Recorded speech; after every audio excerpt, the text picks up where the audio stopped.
Hello, everyone. Welcome to the workshop. Hey, it's awesome. It's my first time. My name is Keller Reeves. I'll be hosting. We have some wonderful talent with us tonight. We have Micheal Lifshitz. Where are you from, Micheal? Ottawa. Ottawa, Ontario, Canada. It's an all-Canadian lineup tonight. So, Jessica, where are you from? Well, I live in Vancouver, but I'm from Alberta. Right. Yeah, I actually knew the answer to that. I just wanted you to do it. So, know each other. Don't want to be presumptuous. Yeah, I didn't want to put it on to you. Paul, why don't you tell everybody where you're from? I'm currently based out of Montreal, or locked down in Montreal anyways. I'm originally from Nova Scotia. I'll say Halifax because nobody knows where I'm from. Makes sense. Well, I know where I'm from, but nobody knows the place. Well, I'm out of Chilliwack, British Columbia, which is about an hour, I guess, east of Vancouver. So it's easy to figure out. But yeah, anyways, just to go over for anybody watching, this is the workshop where we work on, we're given topics and we write some jokes. Spend about 3-4 minutes at the start. Then we go back to our own material later. We give each other input during it. Just to remind everybody, too, this is a comedy safe space. What that means is it's safe for the comedians. So if you feel like you want to say the N-word or anything else, you're more than welcome. We won't judge you. We will critique you after. So this is the, again, 178th episode in my first hosting job. So how do we do this? Yeah, who would like to go first? I guess that's me then. just Paul, okay. Well, great. nobody else jumped on it, so I'll get it out of the way. What's your subject, buddy? I'm not that proud of it, but it's spiders. Spiders was my subject, which is like the first time I got a noun doing these. Black widow spiders, like where? Like that's like a noun that actually makes people kind of terrified. Did you know that their venom is ounce for ounce one of the most potent venom of any creature on Earth? But they're not widows because they kill people. They're too small. Like they don't have enough venom to actually kill a human being. Maybe they get to kill a small human. Like I almost sound like an alien there saying, "Small humans, bring me the small human." Now I sound like a different kind of predator. All right, just a little creepy. But the name actually refers to the fact that they are sexually cannibals or sexual cannibalism. Which sounds fun at first, but it's way different than how they do it here in Montreal. All right, too much information, but it's just like they're talking like they're going, but dude, she's going to eat you. Yeah, but we get to do it first. Like there's that. Basically, though, is after sex, the female kills and eats at least part of the male spider. That's what sexual cannibalism means in the spider world, which is way different. Okay, but generally hold it. Where's it? Oh yeah, but some males actually have figured this out, right? So there are male black widow spiders of like the different subgenres of black widow spiders that will go and deliver food and run away, and deliver food and run away until they see that they're not finishing. The female's not finishing the food.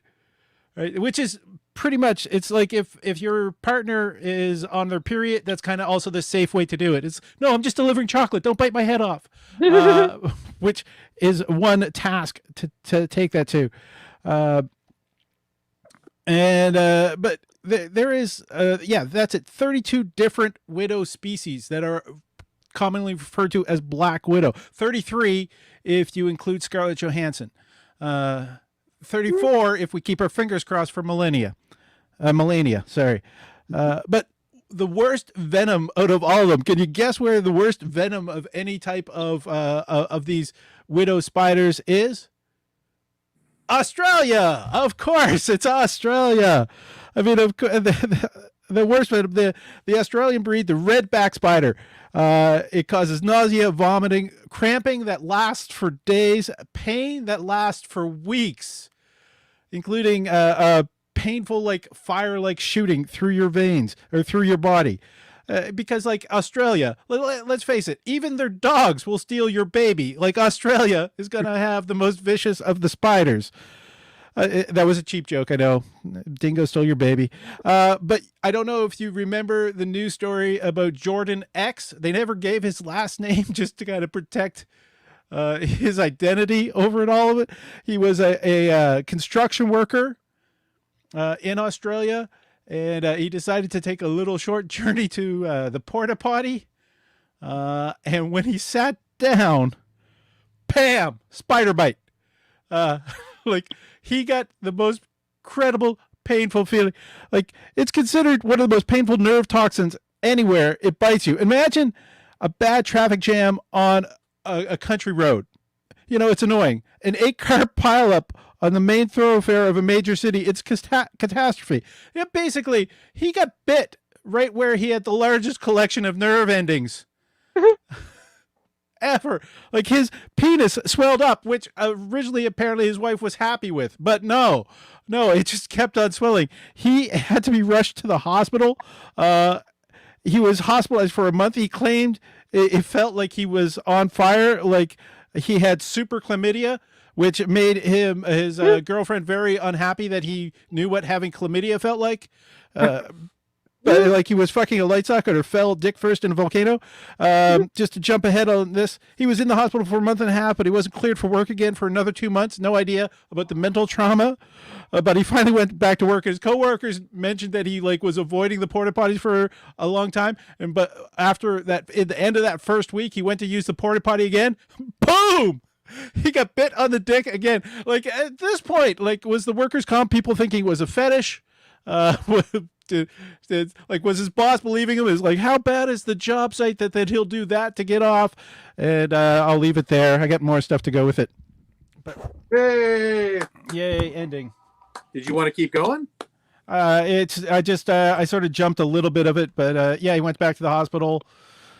Yeah, how many people think he now has a fetish? Like, could you imagine a sex club with people walking around with test tubes with little spiders in them going, hey man, you want to feel a burning sensation?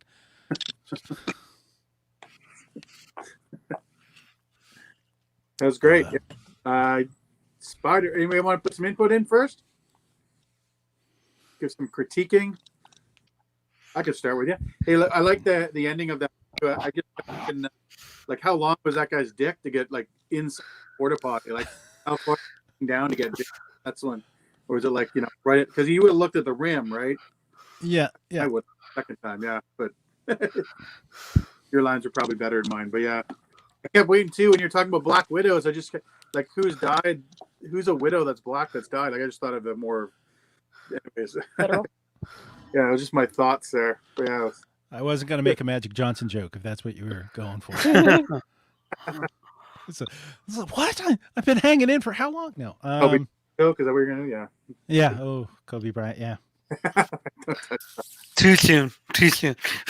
Yeah, I don't need the hate mail. I'm not drawing any pictures of Muhammad either.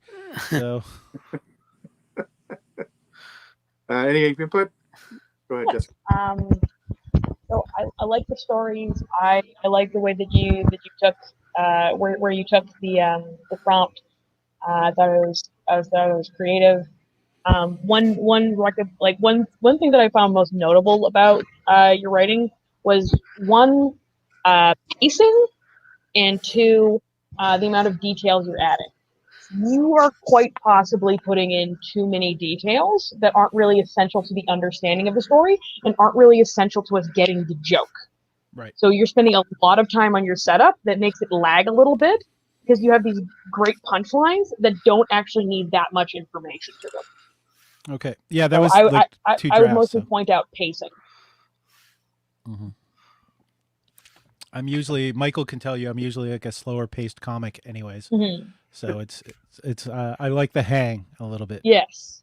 Yeah. It feels like it feels, yeah, that makes a lot of sense because it feels like your writing would work much better at a slower pace. Yep.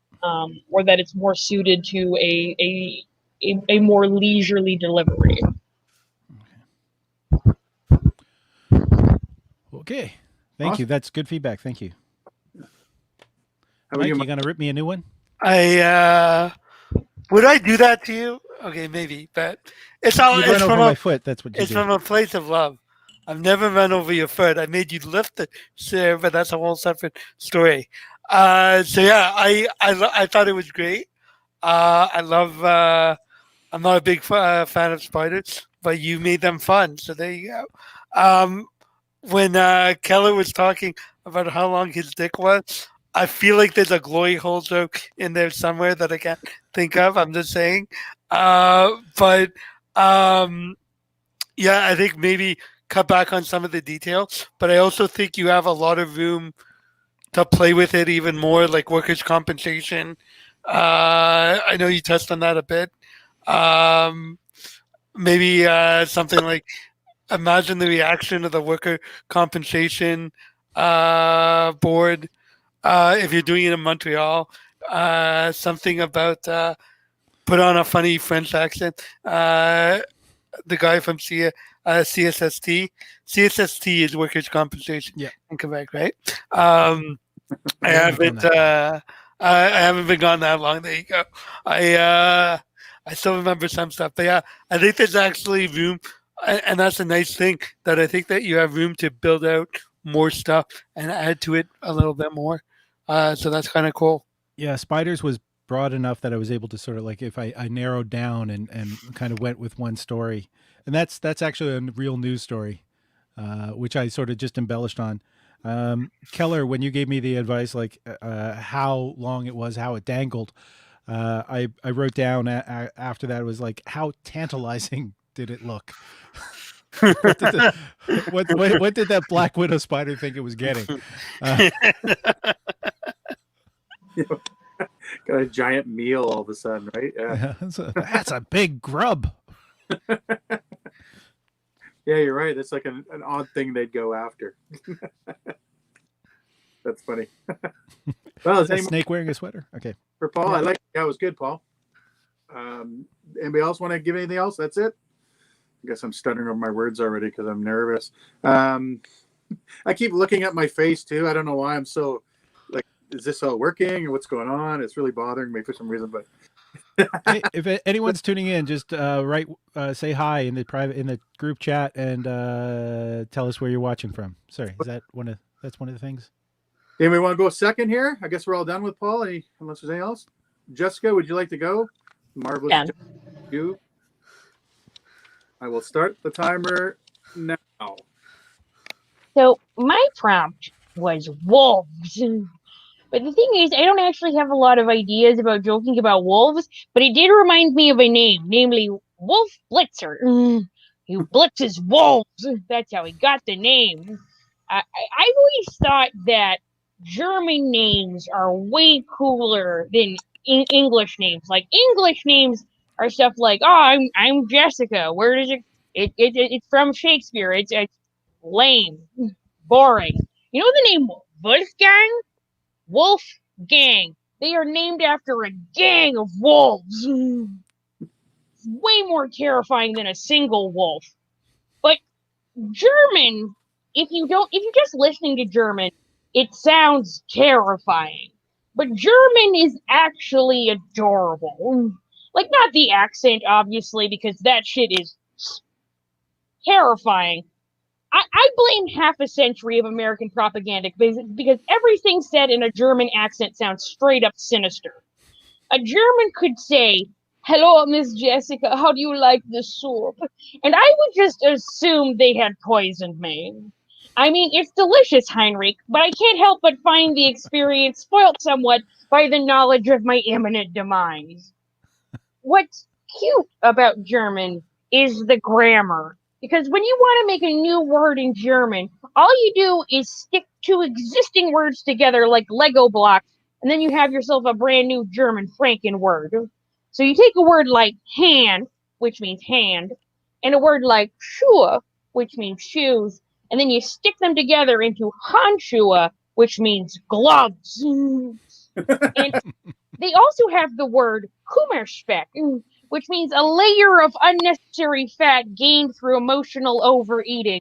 But it translates literally as grief bacon, which is both the cutest and the cutest way to be both fat and sad. Then there's the German word for hospital, which honestly sounds more like crack house than anything. It's Krankenhaus. And yeah, you can get drugs at a crack house and at a Krankenhaus. There the similarities end. The German word for burger is exactly the same as it is in English, but there's also an incredibly similar word, burger, which means middle class. So if you say esse die Burger, it means I eat the burgers.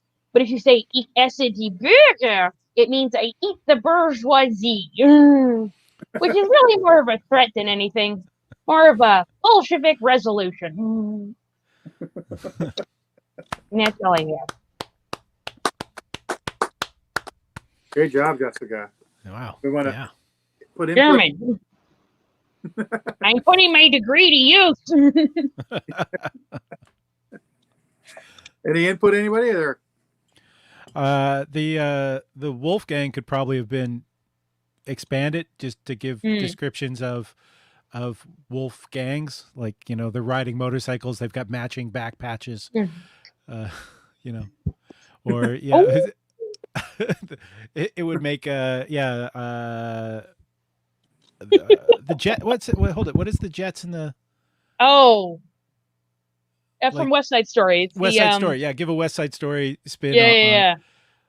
On it, like if they ran through West Sharks Side and the Story. Jets. The Sharks and Oh. Yeah, it's the Sharks and the Jets. Sharks and the Jets.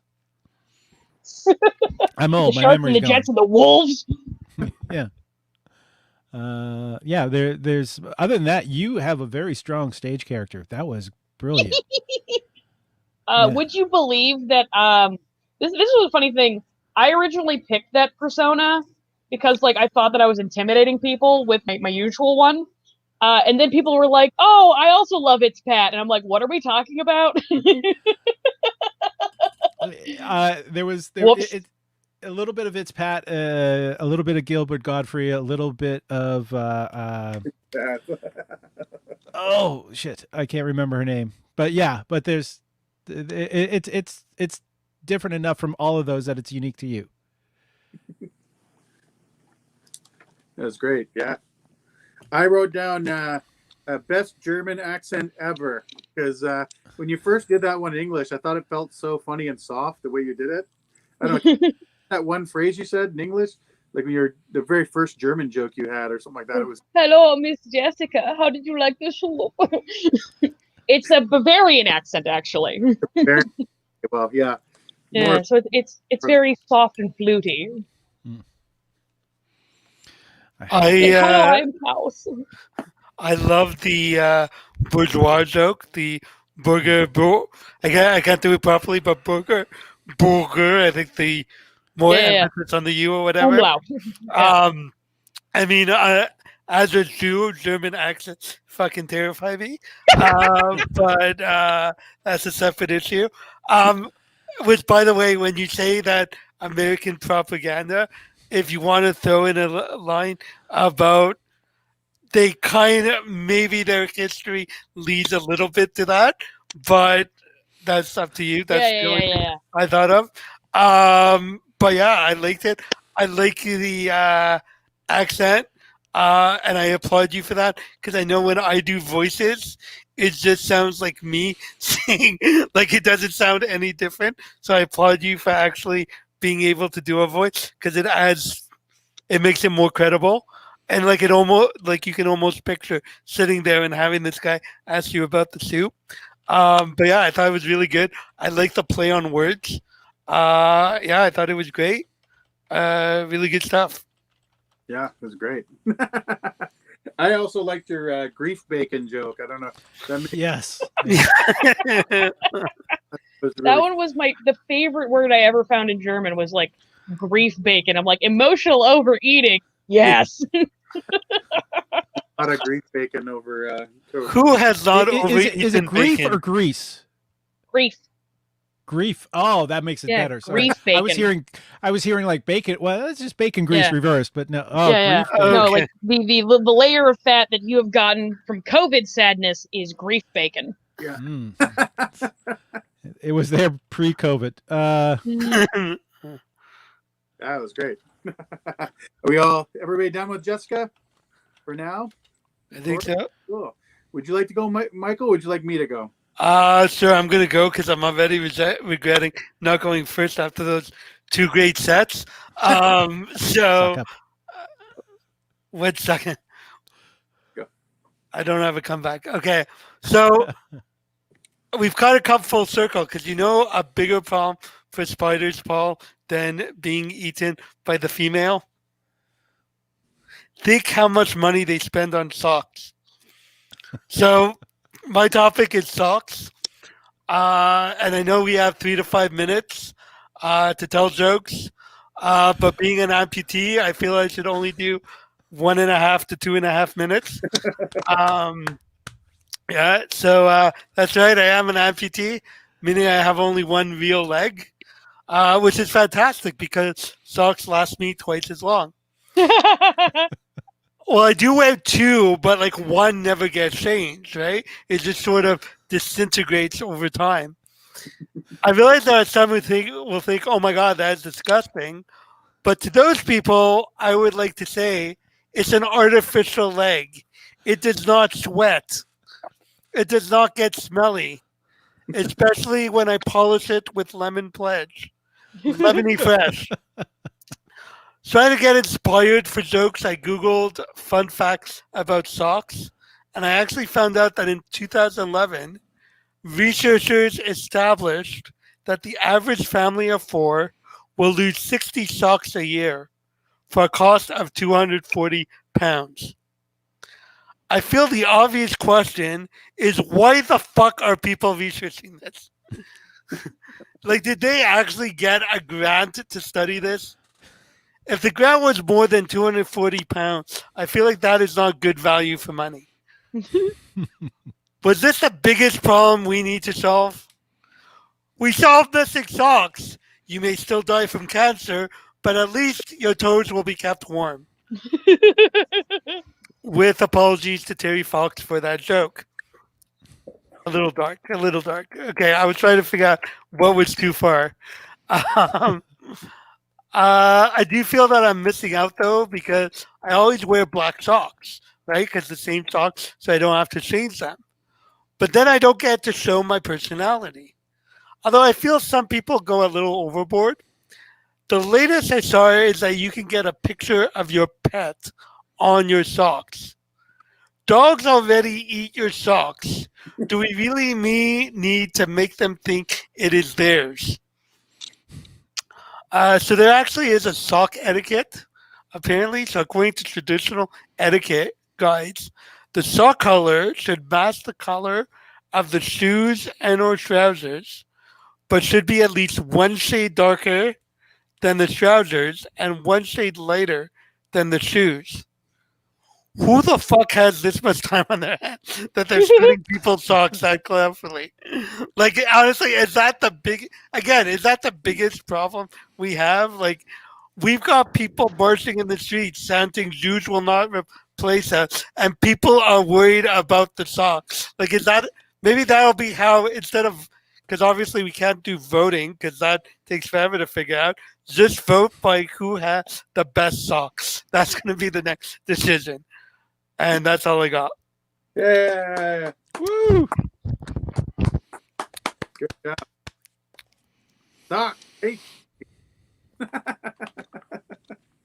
I like the missing sock stuff. That was pretty funny. I enjoyed that quite a bit. The spider sock joke you threw in there right away at the start. Don't spiders like weave silk or something like that? Is it? Am I wrong by that? So you'd have silk socks? No, that comes from a caterpillar type thing. Oh, okay. Silk. I mean, spider silk is a thing. It's Is just a that thing. we've never managed to apply it to fashion. Right. It's for wounds, isn't it? They use it for wounds, I think. Yeah, it's another subject. I know that for a fact. They put it on wounds. That's a thing when you get cut. They apply cider. Like that's an old. Yeah, to help it clot. Yeah. So, yeah. No, it's good. Any input, Paul or Jessica? Go ahead, Jess. Oh, I mean, we can go in whatever order. So I like the kind of like going very thoroughly through socks. I love the at least your feet are warm kind of like it's wholesome, but it's still really funny, which I feel like is an underrated form of humor. Like it is hard to be both wholesome and funny, and I admire that. And that was like dead on. The Terry Fox joke didn't quite land with me. I think because I wasn't primed to think about it. That's just a note. Yeah. I don't know if another audience would struggle the same way. So either like the sting about Terry Fox, like either that itself needs to be a joke, like the whole like no offense to Terry Fox, like like that itself could be a joke, which I think can like if people are reacting to it like me, then you can sort of like bring that up and then make people gasp or like oh or whatever. Yeah. With the two sections where you talk about like is that really the biggest problem? I feel like both are a little bit too sincere and a little bit too straightforward. Okay. So like with the whole like you're like oh people are chanting Jews will not replace us in the streets. Like I think it needs a little bit more absurdism. So like people are chanting like Jews will not replace us in the street. A second serious example, and then a third really bizarre example, maybe. Okay. But I just feel like it needs a little bit more like absurdity. Cool. You can solve it however you like. I just feel it there's a little bit too much sincerity in it.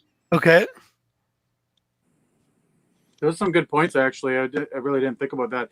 Because you're right, when you said the Terry Fox thing and then the juice in the street stuff, it kind of came out of left field a bit on both of those, where I was kind of having to stop and think about those instead of what you were talking about. And I kind of could see myself losing track in a bit of the story that way. Okay.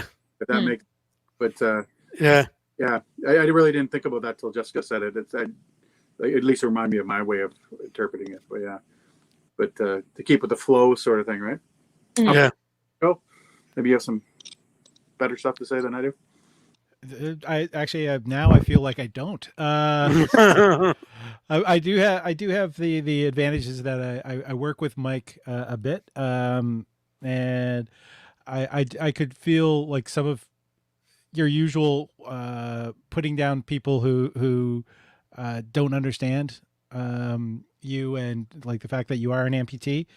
And it's like when you were talking about putting a sock on one of them, and you kind of really hammered in but it's not a real leg, it doesn't sweat, it's not going to get stinky and all that.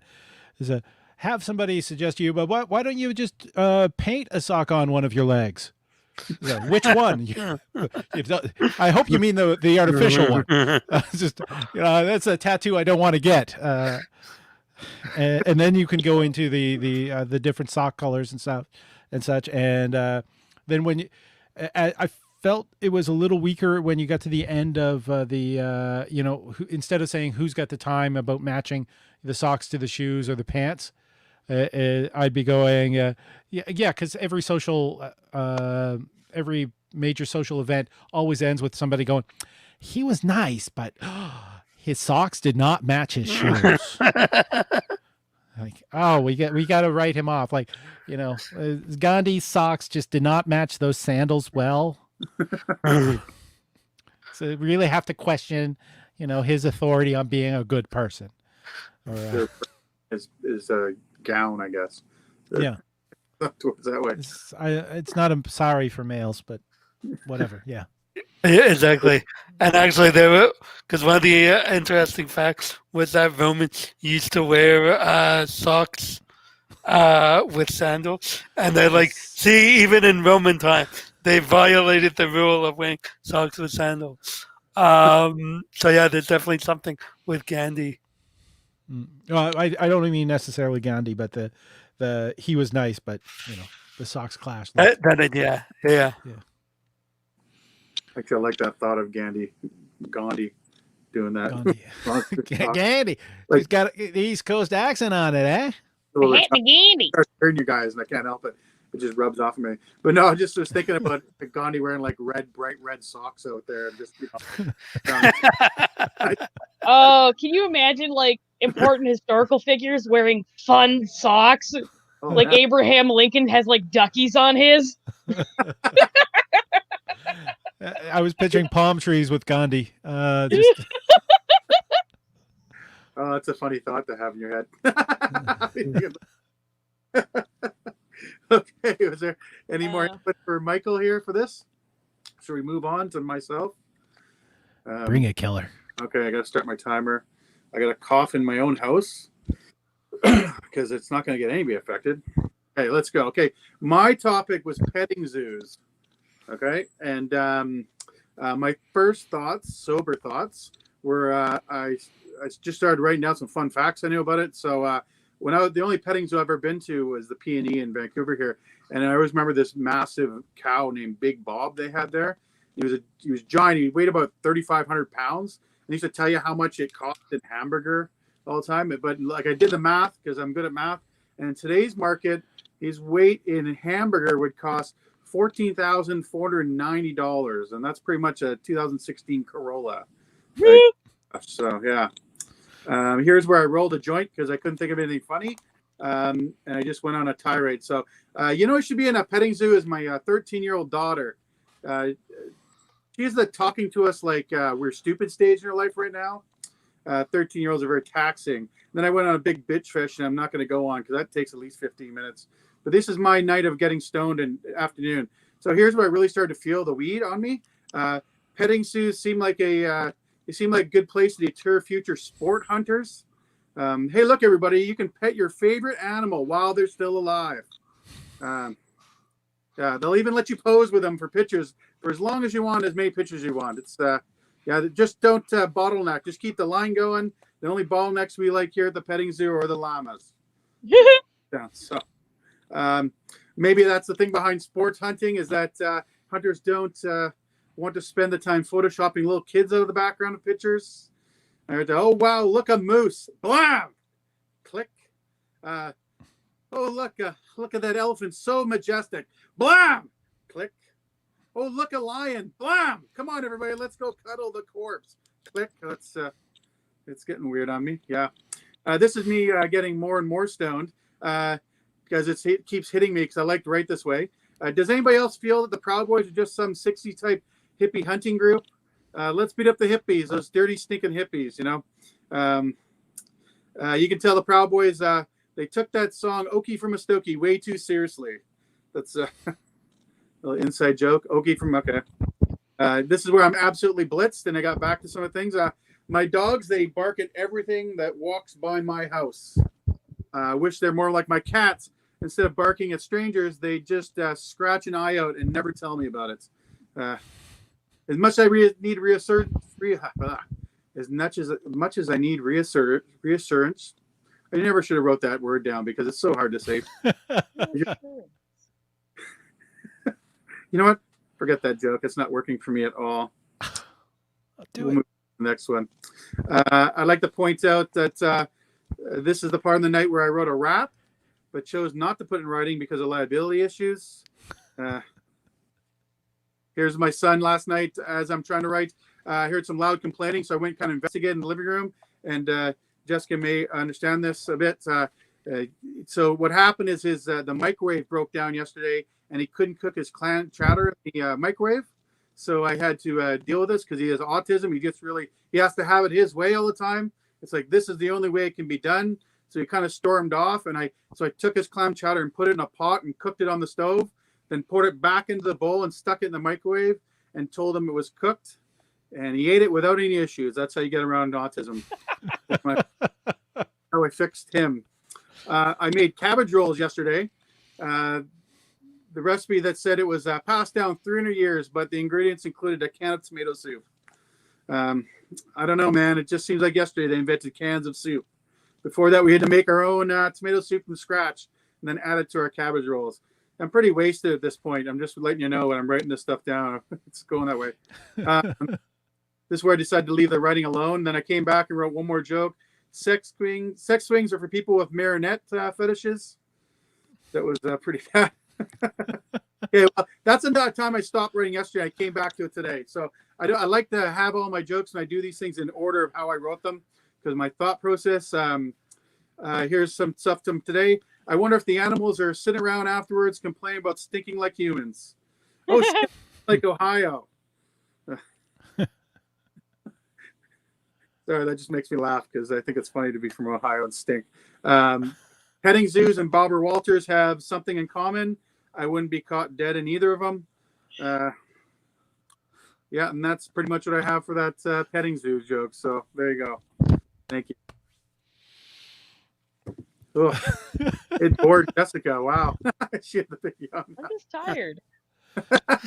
It's 10:30 here. Yeah, it's very late. Yeah. 30 here. Practically sleeping. Well, any input for me, everybody? The what was it? Big Bob, Big Bull. What was Big Bob Bull, yeah. Big Bob the Bull. And you calculated out how much he would cost today in hamburger at his weight. Yeah. And all I could think of is after all this time of how dead that bull is, the Corolla would have probably tasted better. Yeah. Yeah. True, because he died in 2005. Actually, that's a good point. Yeah. Thanks. And when you're going through snapping pictures of dead things in the Texas shooting range petting zoo kind of thing, it's look, a Trump, click. Yeah. Because is it Eric or Don Jr. that does those hunting trips? Don. Both of them actually. Okay. They hunt together. But the one who's more known for hunting is Don. Okay. So yeah, horrible person kind of thing. Yeah. And autism has taught you to be a better liar. Yeah, it has. Yeah, I've had to figure ways around my son to dealing with him. He just has a mild case, but still, it's everything has to be the exact certain way for him. So must be just so. Got to figure your way around it. Yeah, thank you. That was good input. I appreciate that. Yeah. Jessica, you not to be like super autistic and talk primarily about my special interests, but I feel like there is an entire 4 to 5 minute bit that you could write around about being the father of somebody with autism. Yeah. And the complexities of parenthood from the perspective of somebody who has to deal with the persnickety aspects of autism. Yeah. Because I feel like there's both a relatable, it's both novel in the sense that autism is pretty absurd, and I think we can be comfortable enough to joke about it. But I also think that there's something very relatable in it, in that every parent has to work around the peculiarities of their offspring, and I think a lot of people would find it very relatable, even if they don't have an autistic kid. Yeah. Yeah, and I would think about doing that. The only problem is he's just on a mild case of it, right? But that you do see some little tendencies like that go through. But it is interesting, some of the perspective, because I definitely have to deal with it differently than maybe somebody else would, just a normal kid, right? So, but yeah, that's interesting. Maybe I will. That literally just came out last night, so I like just to write down everything that's happening in my mind as I'm working out the jokes, sort of thing, right? So always write it down. That's the rule. Yeah. Cool. Thank you for that. How about you, Michael? You got something? So I like the set. I thought it was good. The two things that popped into my head from a petting zoo perspective, something about Me Too, does the animal say he touched me in naughty places? And maybe after the daughter, the animals are sitting around for group therapy, how they feel about it. And then the hunting, maybe challenge hunter instead of something like the reason they do the shooting is so that they don't become a petting zoo, or the animals don't pet them, something like that. I don't know. Those are the two things that popped into my head. Awesome, thank you. Yeah, I got to think about that. It's funny with a lot of these topics. I get one joke out every 5 minutes I do out of it that I can use at the time. but like a lot of the meat of it's just, like I said, thoughts. I don't know if I'll ever be able to bring that up again, but it is pretty interesting. So thank you for that. Did it. With what Mike said, it hit me is like how difficult the hunters would have trying to shoot your daughter. Like, she's too quick, she's too judgmental, she's automatically no, like the bullet will turn away because no, she said no, I can't hit her. What's funny is that I had like a huge long paragraph of that stuff that I was going to do, and I decided not to do it last second. But like I already went 4.5, almost 5 minutes just with what I had, so I'm kind of lucky I didn't go with that more. But yeah, you're right. Yeah, it is funny. A good little throwback, eh? It'd be, yeah, that would be good. I like that too. Thank you for that. Cool. Well, if we're all done with that, let's move on to our own material, if you like. Paul, you went first. Would you like to go again? Sure. Let's do this. Oh, hey, we got a comment has come in. The goats. Somebody had said that you should be mentioning the goats. Sure, I do have a bunch of goat jokes, so I wonder if that's what it's referring to, or it is. Just says Facebook user. So yeah, mystery user. If you click on it, you can bring it on screen. But all right, so there it is. Oh yeah. See. Yeah. All right, so this is actually sort of from a dead joke file that I just discovered, because my problem is I write stuff down in notebooks, but I have like 300 notebooks, and I don't know which one I picked up last. So it's a. Have you ever seen a highway orphanage? Like, I've seen adopted highways, but like, who adopts them? Where do they adopt them from? Like, is someone just tired that their kids are going nowhere?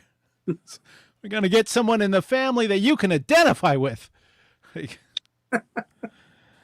oh, I've adopted a highway, and I love it just like my real highways. I got a highway for my pound. I rescued my highway. So, like, do you have to put an adopted highway through college? Like, you adopt like a rural route and hope to put enough love into it so it'll grow up to be a full highway, right? Yeah, you ever worry that it'll turn into a hairpin and yell at you saying, "You're not my real parents"?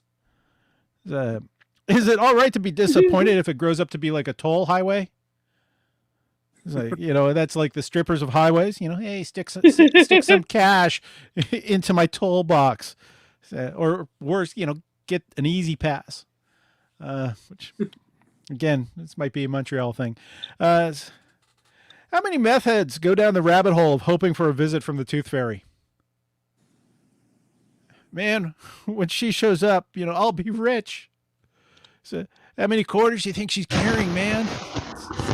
Look at in the mask suit. So, fuck loads, man. Let's set a trap. Let's pull out all of your teeth. Get her good. Man, my grandma slept with teeth in her glass beside her bed. Let's steal those. Do you think Disney gets a cut from happy ending massage parlors? Is that why all their characters wear gloves? Gosh, that's a big load. It's a horrible, goofy impression. But then again, he was just sucking cock. COVID today is like watching old Lone Ranger serials. Like, we're just praying for a good guy in a mask. So, I'm not a good flyer, mainly because I was born a mammal. How did bats actually become the mammalian representation of flight? Like, what did they ever do? Like, and I don't want somebody coming up to me and saying, "Oh, flying squirrels, they fly. They're better flying than bats." No, flying squirrels do not fly. They glide. They're like if that fat relative just lost all the weight and took up paragliding. All right, I think I'll leave it there. Hey. So that's my version of I rolled it and wrote it. Great, yeah, awesome. I love your goofy impression joke. That was really funny. Gosh, no, that's way off. Yeah, I don't know. Gosh, no, I can't do a goofy impression. Maybe I should pick a different one. With the well, he was just sucking a dick or whatever.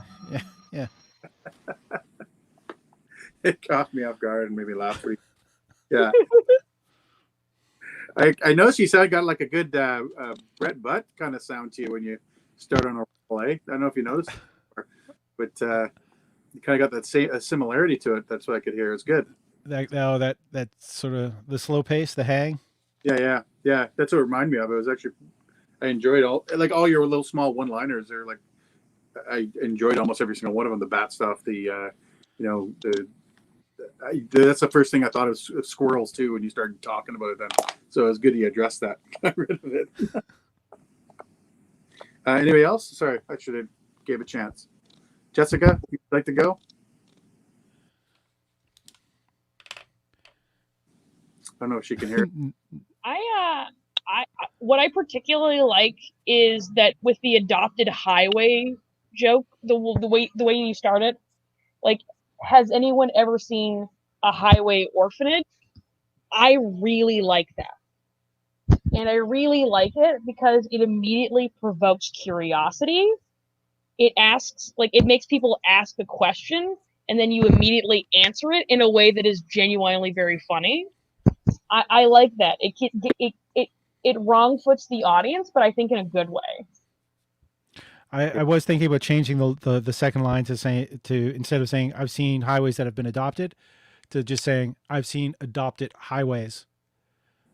Just because maybe people were thinking that it's an orphanage on the side of the highway, and then I flip it going back, and then they realize that I'm talking about adopted highways. Yeah. Like the highways are in the orphanage. Yes. Yeah. I mean, you have to adopt a highway if you can't have your own biologically. Oh, writing that down. That's awesome. I liked it too. Like I liked how you started that whole thing off. It's the same way Jessica said, because it actually made me perk up and like, what's he talking about? Because it made me just pay attention to you more right away, right? Mm-hmm. It's confusing, but in a way that makes you pay attention. Yeah. Have you done that one? How's it go on stage? Have you tried that one yet? I haven't. I found that in sort of like one of my notebooks. I've done the bat thing. Of all of those, only the bat one is one that has hit the stage. So I think it'll work. I like it. It was good. So it's a very interesting and like a unique thought about it, right? Because I've actually never thought of that before. So it's actually pretty good in my mind. Michael, what do you think? I like it. I actually, when you first said the highway orphanage, I actually was thinking of an orphanage on the side of the highway. But for the rescue highway, what I thought of was like an old broken down highway. Maybe this is growing up in Montreal that made me think of it. Old broken down highway that was going to get torn down and replaced with a new one, and you rescued it. So I feel like maybe there's something there, particularly if you're doing it in Montreal. But that was the only thing that popped into my head about rescue highway. But I like it. I think it's a good, a fun set. I think it's got potential. Okay.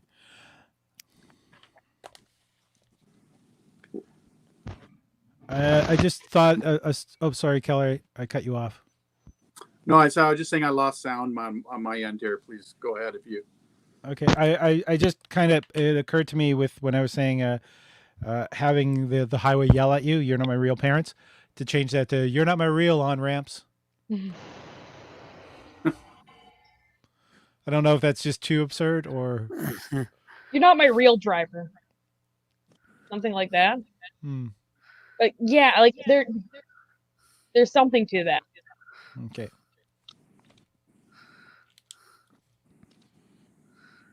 HOV lane, maybe? I don't even know what that is. Oh, okay, maybe a BC thing. No, it's a lane that you can only go with multiple passengers. Oh, okay. All right. West Coast thing, maybe. Yeah, no, we call it carpooling lanes. Oh, yeah. Makes sense, yeah. I think that's what they tried to call it. I'm not sure. Okay. Any more input for Paul, everybody? Is all good? Meth head stuff sucked.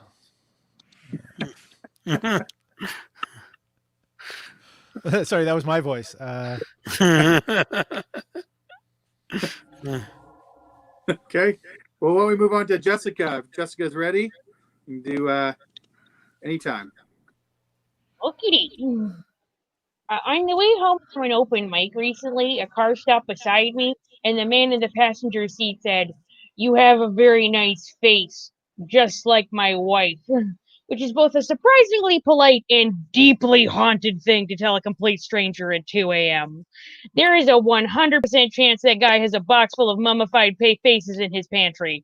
That man ate his wife, and his only regret is that he cannot eat her again. And this may come as a surprise, but I do not get catcalled very often. I get yelled at by street preachers a lot, but I don't think that counts. It's less nice tits and more get behind me, servant of Satan, which is a tad demeaning. I like to think of myself as more of a contractor. And like I'm at that age where all of my friends are having kids. Well, at that age where all of my urban intellectual friends are adopting tiny nervous dogs and getting child-free tramp stamps, and all my rural friends back home are having kids. Like, we start early out in the country. When you're a small town girl, your list of potential suitors consists of maybe 8 guys who aren't unemployed, already married, or a direct blood relative. So you're gonna want to lock that shit down. And like, there's a lot of pressure to have kids. Not on me, obviously, because I'm wearing Kermit the Frog boxer shorts and have a diet that's about 20% chocolate milk and gummy bears. Like, I'm not an adult. I'm a large child who pays taxes. No one wants me to reproduce.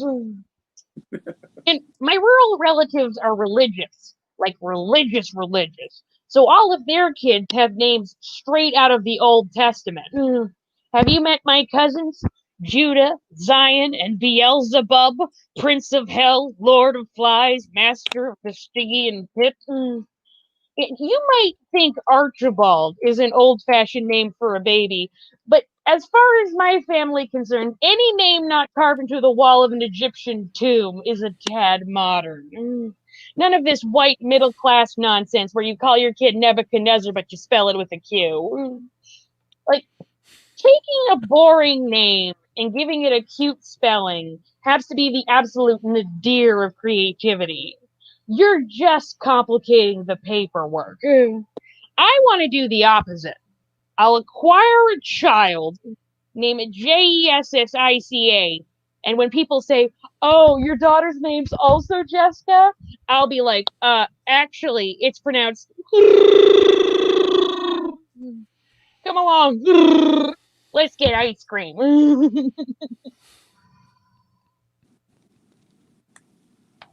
That it for you? Sorry, my sound went bad again on me. I had a hard time hearing it. So, good job, Jessica. Yeah, you know what? I gotta fix my internet connection. I guess it's going off and on me so much here. I can keep hearing the sounds going badly. Keller, if you use earbuds, it'll work better. That's a good point. Oh man, that's like so far away from me. Well, but that's all stage ready stuff, Jess. Like there's nothing in there. I would have, the only thing I would say is like when you're talking about how eligible somebody is back home, instead of saying a direct blood relative, it's just like how many different ways they're your cousin. You know. Or your cousin 5 times, or your cousin twice removed. Yeah. Yeah,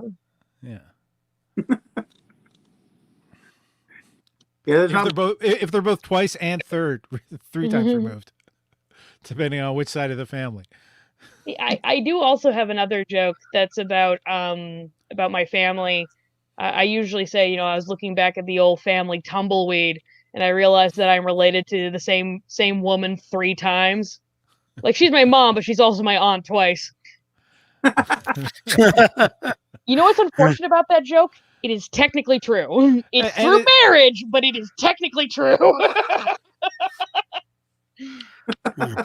Whoops. Yeah, my wife, who I've been since 16, my twin brother married her sister, so we have double cousins. We always call it, like Oh our yeah. both sides of the blood. It just reminded me of it. So yeah, a little goofy thing. Michael, do you have anything for Jessica there or what? I don't. I thought that was great. Like Paul said, I think it stayed ready. I thought it was great. Very creative. Yeah, I agree. There's nothing I could add that you're not better at writing than I am for that. So for me, it's like, yeah, it's great. It's funny as heck. So, you know. I had a turn of phrase go through my head. It's, for some of them, a banjo music's an aphrodisiac. Just ding ding ding ding ding ding ding. I can play a banjo. Everybody. Oh, there goes Keller's sound. Crashing? Oh, no, we can hear you. Okay. Okay. It was meant to be. I was talking about how I can play the banjo, but you know, you didn't want me on there with it. So, okay, let's keep this thing moving, I guess, because it's getting kind of late for some of you folks, right? Michael, would you like to go ahead, my friend? Sure. So, I find Facebook an interesting place, right? Because it's like social media in general. I don't know if you saw, Twitter has now said that they're going to put that you can tweet and select that no one can respond. And I'm like, okay, that's great.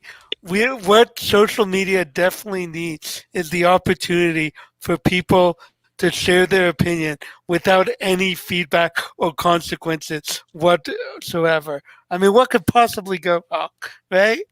And like Facebook, I wouldn't mind it so much if like people had consistent opinions that they would talk about. Like I find it interesting. People post about the fact that in response to police brutality protests, oh, well, if you just do what the police say, there's no problem. And then their very next post is how masks are an infringement on their rights and they will never give in to the tyranny of a mask. Okay, guys, like, here's my thing with the masks, right? Like, being in a wheelchair, honestly, I will wear whatever you want me to wear inside as long as I can get into the fucking building. Um, that's what I'm basically saying. Like, if we want to talk about, right, like, I just want to get a seat at the table. And fuck, I'm bringing my own seat. Like, how easier can I make it for you?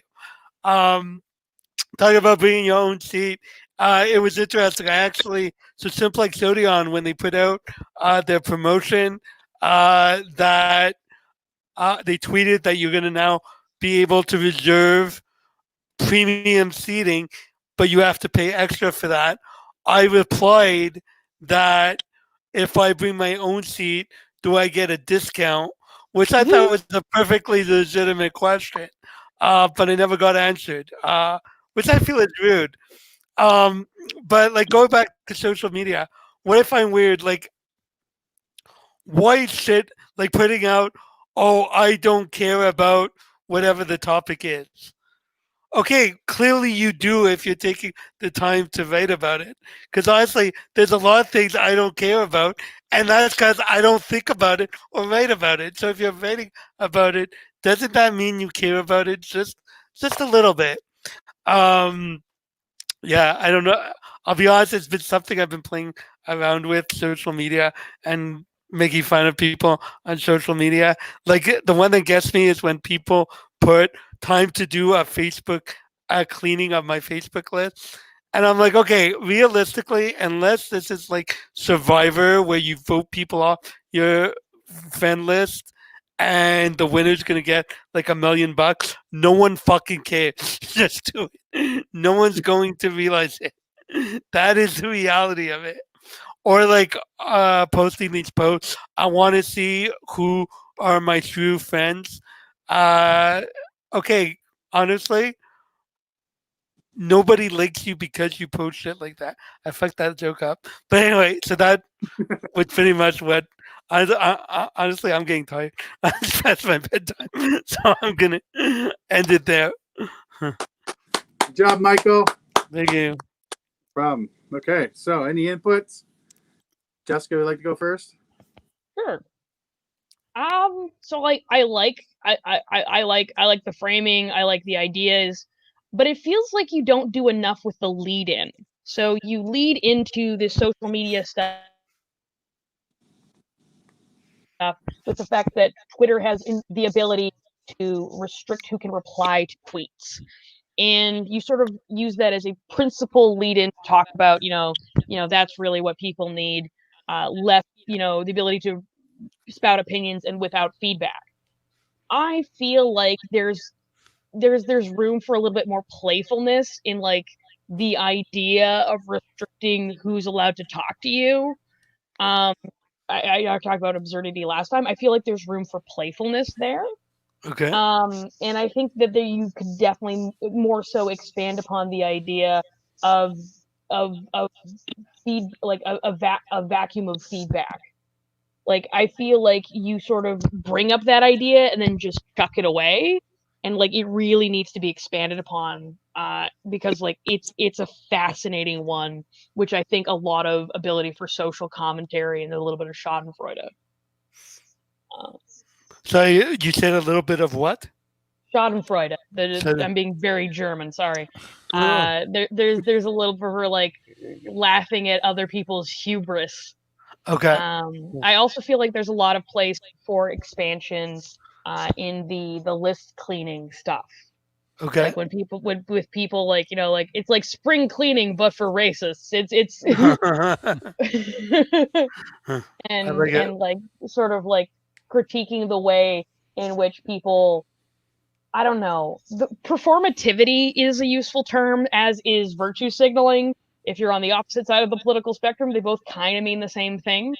But you have a very sharp understanding of, I think, of how people behave and like the petty the pettiness of people. Like I think both you'd be good for like a measured reflection on the good motives, but also the bad motives of those kinds of like performative announcements of throwing out your friends like they're old luggage. I like it. Thank you. That's great feedback. Yeah. That's really good. Okay, Paul, you got anything? Just there was a couple things that came to me. There could be a lot better word economy on some of the lead-ins for the jokes, like people who post saying, "Oh, there'd be no need to protest against the police if you just do what the police tell you to do," and then they post, "I refuse to wear a mask." Maybe I can see a use for the police batons. Or the other ones where you were going, people who post things starting out with, "Well, I don't care about this, but it's a high smell liar." So somebody's pants on fire. Because if I don't care about something, I don't take the time to write it. Yeah. You do care. You're sending that idea Valentine's. That is a concept living rent free in your brain. Yeah, it does feel like that could have like a snappier turn to it. I like the twist that Ash is talking about, like Mr. Ash is talking about, like where he like that feels like a good place for like more of a tonal twist. Okay. And with like a little bit more of a snappy, like, no, you don't. Yeah. I felt the same way as Paul did with the word economy a bit when you're going on it, like with your stuff. I just felt like you could have got some of the things faster. Okay. Some of it, but the premise and everything behind it, I was enjoying watching you like tell your story and go through it all. So that's part of the likability on stage. Cool. So that's what I found so it's a good, at least I think it'll go somewhere when you work on it more. So, cool. Yeah. Thank you. No worries. Awesome. Well, I guess it just leaves me now, unless anybody has anything else for Michael there. Good. We're gonna wrap this up soon. Okay. Let me start my timer. I got a couple jokes I'm gonna do that just been working on, and they may not be in sequence of stuff, but it doesn't really matter. I'm a cad. That's something I just found out. I'm like a horrible person. Cad's the right way to say it. And you can't convince me otherwise of it because here's what problem is I have to go for the joke in almost every situation, especially when I feel awkward and everything. So like a friend of mine, his dad died last week, and I was talking to him. I just messaged him, "Hey, hope you're doing okay. I know it's like to lose a parent, and I hope you're doing okay. If anything I can do for you." And he kind of answered really sweet and nice, and he's like, yeah, he was a great guy. I'm really gonna miss him, kind of thing. And I was like, oh, that's so sweet. And I just sat there like really awkward. I was like, yeah, well, I guess you get all this stuff now. Then I tried to save it after that. In this text message, I was like, hey, I'm just kidding, buddy. If there's anything I can do for you, please give me a shout, make you laugh, go for a drink, anything. And, and what makes me the cat isn't, that was all one sentence. I could have gone back and reerased any of that. I could have gone back and picked that off, but I just kept trying to save it in the same text motion. So I was like, I could have changed it, but I was like, no, I got to go for the laugh. And I just sent it to him. So yeah, anyways, at least you got all this stuff now. Like, oh man, I still feel terrible about this. So, okay. So I realized that I have a dream job. I hate my job now, but I have a dream job coming up. My dream job is to be a writer on Law and Order Special Victims Units. You guys know this show? Anyways, the thing is that I'm really petty as a person, so I know I can write stories because, anything happened bad to me or anything like that, that person would be instantly in the next story, in the next episode. I'd be sitting at the pitch table, pretty much doing things like, yeah, so this nice, wonderful man was just waving a taxi down, and this troll-like person ran out of the building and just jumped in and stole his cab and just interrupt this whole thing. And right then the cops show up and they just surround him like cop cars on either side, guns drawn, pulled him, and just yelling at him, get out of the cab, get out of the cab. And he's like freaked out, staying there. He's stuck there. Then Mariska Hargitay walks out there and just opens the door and drags this troll out by his collar and just, throws him on the ground because he was like, fighting a bit back. He's like, she gets to rub him down and beat him up a little bit as she's handcuffing, like, shut up, you stupid troll. I can't believe you're a pedophile and you run this whole thing. You're a horrible person. And they take him and they throw him to the cab. But right before he struggles, right before they throw him in the cop car, he struggles and he hits his head on the top and just then tosses him in. Anyways, as the crowd starts going around, the nice young gentleman with the start just moseys through and gets into his cab and makes his doctor's appointment on time. And, flirts with the waitress. Yeah, that was not as good when I'm stoned. But there's the other ways too. Like I know that one in there is that now, you know what? I'm going to move on from that. I don't feel it today. That's not the way it's working for me. So let's do one of these ones. Let's have a couple minutes. I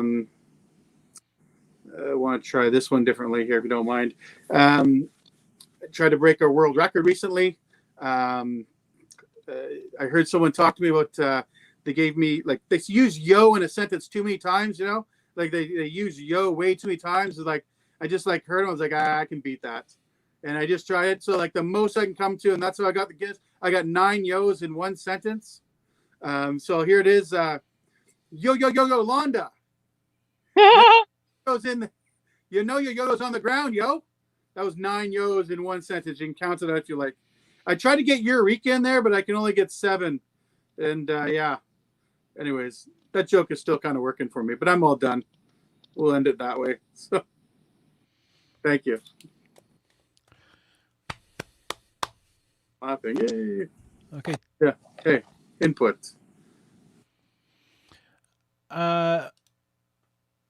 Mike, do you want to go first? You're muted, I think, Mike.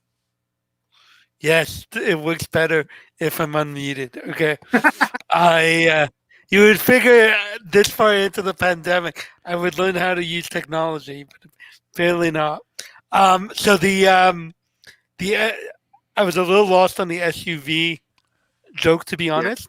So I didn't fully follow SVU. that, but SVU, yes. Yeah. Uh, I feel like I should not be talking after 11 o'clock at night because I'm not doing well. I am a speaker. I'm a comic. I know words. I swear. But yeah, it's maybe work on that a little bit more. That one needs a little bit more work. But I don't have too much else other than that to give. Yeah, honestly, I don't have too much feedback to give. You know what? It's funny with that joke is that's the first time I've told it sober, and I struggled with it. It's for some reason when I'm inebriated, that just comes off the tip of the tongue and rolls easily. And I was noticing myself looking for words. You know what? This may sound like an idiot thing to say, but maybe record your. Do you have a recording of it when you do it when you're not sober? Impaired? Yeah. No, because I'm thinking maybe then, because that's what, like I always when I do a joke or even if I'm just doing a rant, I'll record it Yeah. so I can listen back and see what worked, what didn't. Like tonight, like I'm gonna use this video to see what didn't work so that I can improve for future shows. But that might be because maybe that's an idea to tape it and then see what words or what works Yeah. well. Yeah. That joke was written in this workshop like last week, I guess. So I wanted to retry it again. Yeah. Okay. Yeah. It's I haven't tried it. So that was the first time I tried it sober, and definitely wasn't feeling it as well as I did inebriated, like I said. But yeah, thank you for the input, though. Jessica, your fingers up. Go ahead. Yes. I will say to Taco Maniac 444, please type your question and I will answer it. But otherwise, Keller. So I like the opening. I feel like you sort of go into this digression at the very beginning. You know, like I'm a cad. I think that one can have a little bit more structure and have a little bit more clarity. I think you should more clearly define what you mean by being a cad. So, like, Yeah. you know, like I am a cad. I am a bad person. Like, I'm not a thief. I'm not a murderer. But being a good person has always come a distinct second to whatever is funniest. Yeah, that's like a good. you're like, or like I would rather be funny than be a good person. Or I care more about being funny than I care about being a good friend, and Yeah. then go into the story. Yeah. Because that kind of like primes people with like, oh, something fun's happening. Whereas like I feel like you have this lead in that's very ambiguous, but not in a way that's intriguing.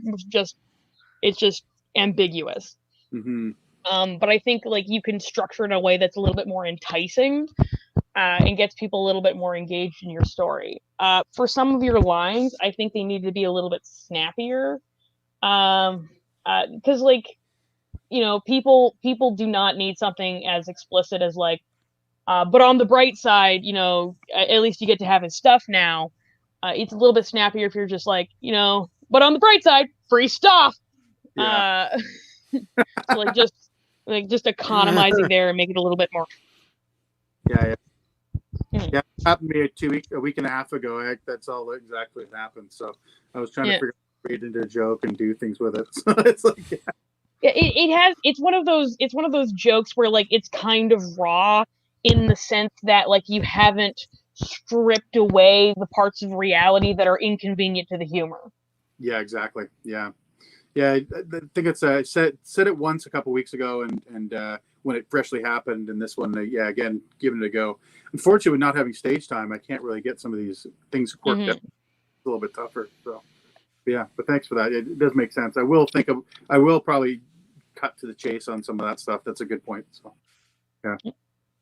Paul, would you like to go? Or is anything you're done, Jessica? Or yeah, until Taco Maniac gets back to us. Okay.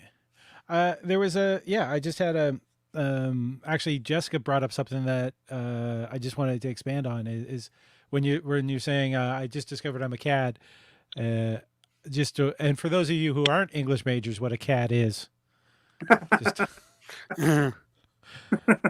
For those of you who don't read Dickens, whatever, Austin. yeah, Jane Austen. And just That's also a good angle. Not to step on you, but I'm not seducing young women. I'm not ripping bodices, but I am a cad. It's a funny word for sure. That's Yeah. and after you, like, I think it needs to be a little bit shorter about how the fact that you just continued the text and then sent it to him yeah. rather than fixing and editing the joke, which was fully within your capabilities. But I just added, don't worry, I'll be there for you, and I sent it to him. So I don't know how exactly he took it, but it's been on red for 2 weeks now. So I'm sure he'll eventually tell me. Yeah. Mocked, I guess, right? Yeah. The special victims unit is like they'll at the ending when they're going through the credits saying all characters are fictionalized. They're going to have to now put that in quotations. And also give a name. Just give a name of the troll that runs out. Like give it, like it could be the MC's name or somebody's name. Just so that character so and so runs out, steals my cap. Yeah. I explained it a bit differently for the last time I did too. So this time I tried to cut some stuff out, and it didn't feel right without adding some of the bigger parts of it. Right. So I explained more when I first did it, how like I was waving a cab down and some asshole stole my cab, and that guy'd be in my thing. I probably lost some of the flavor of it when I skipped that portion. Yeah, because trying to figure out exactly what it was that you met and what the person was. Yeah, it was just some random person, I guess. Yeah, as long as there's punches in there, it can always work. Yeah, I like the joke. I'm not too much explaining. It just came to my brain one time, but it was because I have no real background for it. Just I thought of it and just wrote it down. But it's an interesting joke. I'm going to pursue more just because I do like it. I do name somebody in a later version of it, but it should have gone with the more longer version because I had some more to it that actually makes it a little more sense and everything else, but I bailed. So it wasn't, like I said, I wasn't feeling it exactly the right way, that joke. So the thing about me, sometimes I just bail on things. Not just, you got to stick with that thing and just fail properly. Fucking thing over Niagara Falls. Take it like a man. I'm not doing. What was her name? Annie. Oh. I have a joke about the first person who went over Niagara Falls, and it's been so long since I did it. Annie Taylor? Oh, well, never mind.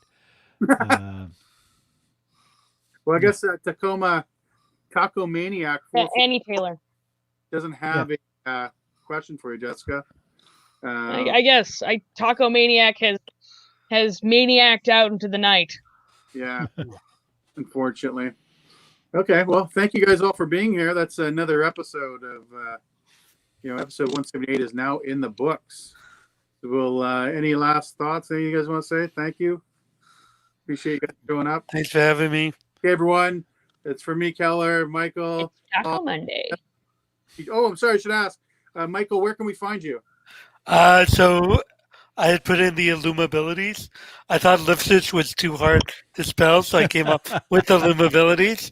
All my social media handles are Illumabilities. Great. Jessica, where can we find you? You can find me on Facebook on Instagram and Twitter as I am not a lungfish. No spaces, no interesting. It's just a thing I once said when concussed, and I thought it was apt. You can also find my podcast, Fat, French, and Fabulous. Despite the name, German. It is in English. Mysteries and mysteries. Yeah. Where can we find podcasts, Jessica? Anywhere where there are podcasts, on Spotify, on Apple Podcasts, on what is that other one? No, that's Stitcher, everything, SoundCloud, everything. The whole kit caboodle. Yeah. Okay. Paul, that's is that your info there? We can find you. Yeah, it's that gives a link to pretty much everything I do. I do that They Talk Funny. That's actually, I interviewed Scott early on when the workshops first started. Tomorrow I'm actually interviewing Kenny Robinson. So going to do that live. That's 8 p.m. Eastern Standard Time tomorrow, which will be 5 p.m. Out on the West Coast. I met him last weekend. He's very talented. He's incredibly talented, and he's a legend. He's a groundbreaker, and people can actually add in their own questions, sort of like Taco Maniac does. So all the links to that are with that linktree / Paul Ash. Awesome. That's great. Yeah. I'll try and come watch that tomorrow. Actually, I saw Kenny Robinson up here a couple weeks ago myself. So one of the few times I left because of COVID, I had to go see him perform. So that'll be really. He's a not to be missed kind of performer. Yeah. Definitely awesome. Well, you can find me on nothing, I guess. I guess I'm a king. Whenever you guest in here. Yeah, just pretty much here. I'm not doing any shows right now, so this COVID thing's a little more dealt with. But so you'll find me spoken about this way on the social media, Keller J. Reeves, on all aspects. You can find me. It looks like we lost Jessica, but that's no big deal because we're ending anyway. So thank you guys for being here. Thank you. There we go.